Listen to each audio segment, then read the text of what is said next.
నీకు ఏ దేవుడు అవసరం లేదు. స్పెషల్గా దేశానికి సేవ చేయని అవసరం లేదు. 10 మందికి తిండి పెట్టాలి. సొసైటీని సీరియస్గా తీసుకోవద్దు. లుచ్చాలు లఫుట్లు తప్ప ఎవరున్నారు అక్కడ?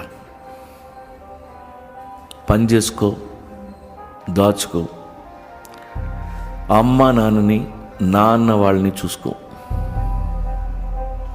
అలా ఆకాశంలోకి చూడు, పక్షులన్నీ మైగ్రేట్ అవుతున్నాయి. ఈ సమ్మర్లో నువ్వు మాత్రం ఇక్కడ ఏం పీకుతావు? వాటిలాగే నువ్వు ట్రావెల్ చేయి. అలా తిరిగిరా. బోల్డ్ ఎంత ప్రపంచం ఉంది. ఎన్నో చూడొచ్చు, ఎందరినో కలవచ్చు. అనుక్షణం బతికితే చాలు, అదే జీవితం. ప్రేమించటం నీ క్యారెక్టర్ అవ్వాలి.